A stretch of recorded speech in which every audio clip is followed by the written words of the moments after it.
शहर के बीचों बीच बनी झुग्गी झोपड़ियों में पुष्पा नाम की एक गरीब विधवा औरत रहती थी। अपना कहने के लिए उसका इस संसार में कोई नहीं था। वो उन झुग्गी झोपड़ियों में रहने वाले लोगों को ही अपना परिवार मानती थी। पुष्पा शहर में फल बेचने का काम करती थी। सुबह सूरज निकलते ही वो अपने फलों का टोकरा उठाकर निकलती थी और दिन भर शहर की गलियों में घूम घूम कर फल बेचा करती थी। किसी तरह उसका जीवन कट रहा था। उन झोपड़ियों में रहने वाले दूसरे गरीब लोग भी इसी तरह छोटे मोटे काम धंधे कर अपना और अपने परिवार का पेट पालते थे।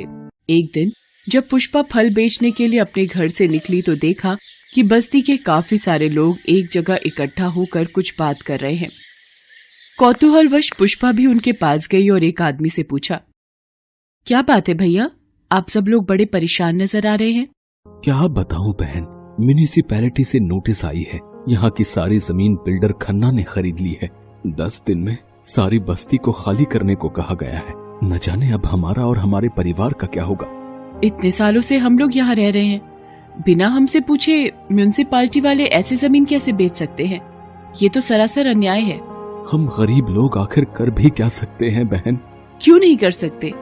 हम भी तो इंसान है, कोई भेड़ बकरी नहीं कि जो चाहे जहाँ चाहे हाँक दे। मैं तो कहती हूँ कि हम सबको मिलकर म्युनिसिपैलिटी जाना चाहिए और वहाँ अपनी आवाज उठानी चाहिए। पुष्पा के समझाने पर सब लोग उसी वक्त म्युनिसिपैलिटी गए। इतने सारे लोगों को एक साथ आया देखकर म्युनिसिपैलिटी का चपरासी घबरा गया और दौड़कर वहाँ के बड़े बाबू को बाहर बुला लाया। क्या बात है, आप सब लोग यहाँ क्यों आए हैं? जिस जमीन पर हम इतने सालों से रह रहे थे, आज आप लोगों ने उसका सौदा कर दिया और वो भी बिना हमें बताए। ये कहाँ का इंसाफ है बड़े बाबू? आप ही बताइए, हम गरीब लोग अब कहाँ जाएंगे? देखिए, जिस जमीन पर आप लोग रह रहे थे वो जमीन सरकार की थी और आपकी सारी बस्ती गैर कानूनी रूप से उस पर बनाई गई थी, इसलिए सरकार को उस जमीन का सौदा करने का पूरा हक था। अब वो जमीन बिल्डर खन्ना को बेच दी गई है। अब उस जमीन के मालिक मिस्टर खन्ना हैं। आप लोगों को जो भी कहना है आप उनसे जाकर कहिए। अब हम इसमें कुछ नहीं कर सकते। सब लोग निराश होकर वहाँ से चले। अब क्या करें पुष्पा बहन? करना क्या है, अब जाकर खन्ना से बात करनी पड़ेगी। पुष्पा के कहने पर सब लोग खन्ना के बंगले पर पहुँचे। खन्ना अपने बंगले से बाहर आया। मालिक, आप तो इतने अमीर हैं, इतनी जमीनें हैं आपके इस शहर में, दया कीजिए मालिक, हमारी जमीन हमसे मत छीनिए। अरे जमीन खरीद कर उस पर बिल्डिंग बनाना ही तो मेरा काम है, और तू कहती है मैं जमीन छोड़ दूं? अरे घोड़ा घास से दोस्ती करेगा तो खाएगा क्या? जमीन तो मैं नहीं छोड़ने वाला। ऐसा जुल्म मत कीजिए मालिक, हम गरीब लोग कहाँ जाएंगे? दया कीजिए मालिक, हम पर दया कीजिए। मैंने क्या तुम सबका ठेका ले रखा है? चुपचाप अपनी पलटन को लेकर यहाँ से चली जा, नहीं तो मुझे पुलिस बुलानी पड़ेगी। पुष्पा और बाकी लोग वहाँ से निराश होकर लौट आए। बेचारे कहाँ जाते और क्या करते? इस दुनिया में कोई उन्हें पूछने वाला ना था। इसी तरह 2-3 दिन और बीत गए। सब लोग धीरे धीरे बस्ती को खाली करने लगे। किसी ने फुटपाथ पर रहना शुरू किया तो कोई स्टेशन पर रहने लगा। मगर बेचारी पुष्पा कहाँ जाती? इसी सोच विचार में एक दिन वो शहर की गलियों से गुजर रही थी। तभी उसके कानों में एक आवाज आई, इस बुढ़िया को भी कुछ खिला दे बेटी। पुष्पा ने मुड़कर देखा तो एक गरीब कमजोर बुढ़िया उसे आवाज लगा रही थी। बुढ़िया का सारा शरीर जर्जर था। वह दीवार से टेक लगाए फुटपाथ पर पड़ी हुई थी। उसे देखकर पुष्पा का मन पसीज गया। वो जल्दी से बुढ़िया के पास पहुंची और अपनी टोकरी उसके सामने रखती हुई बोली, लो माई, इस टोकरी में फल है, जितने चाहो फल खा लो।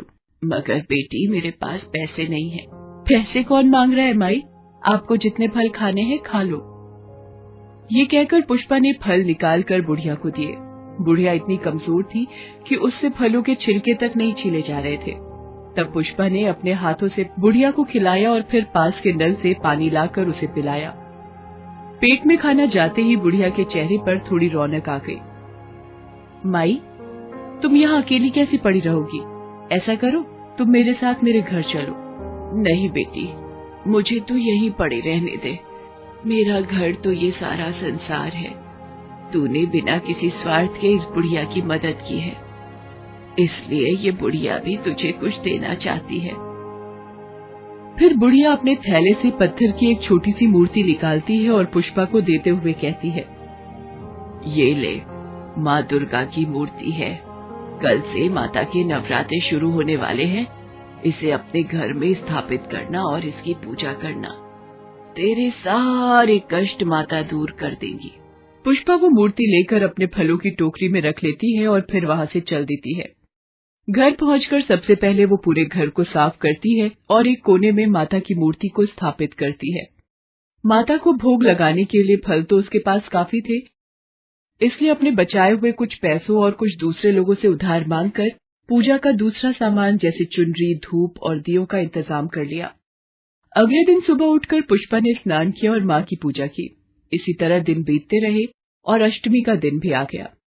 उधर खन्ना की दी हुई तारीख भी आ गई। बस्ती के लगभग सभी लोग बस्ती छोड़कर जा चुके।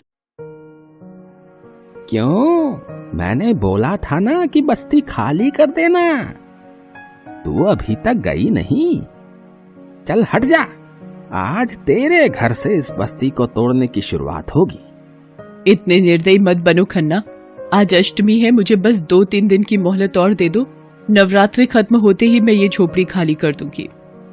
मैं अपने वादे का पक्का हूँ। मैंने कहा था कि बस्ती आज टूटेगी तो बस्ती आज ही टूटेगी। नहीं, अंदर मेरी माता का स्थान है।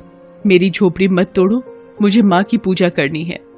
मगर खन्ना उसकी एक नहीं सुनता। अचानक ना जाने पुष्पा को क्या सूझती है, वो दौड़कर झोपड़ी में जाती है और उसका दरवाजा बंद कर देती है। शायद उसने माता का स्थान और अपनी झोपड़ी छोड़ने से अपनी जान देना ज्यादा मुनासिब समझा था। बुलडोजर लाओ और चढ़ा दो झोपड़ी पर। ऐसी बस्तियां तोड़ने में एक आध जान तो जाती ही है। बुलडोजर दहाड़ता हुआ आगे बढ़ा और पूरी ताकत से झोपड़ी से जा टकराया।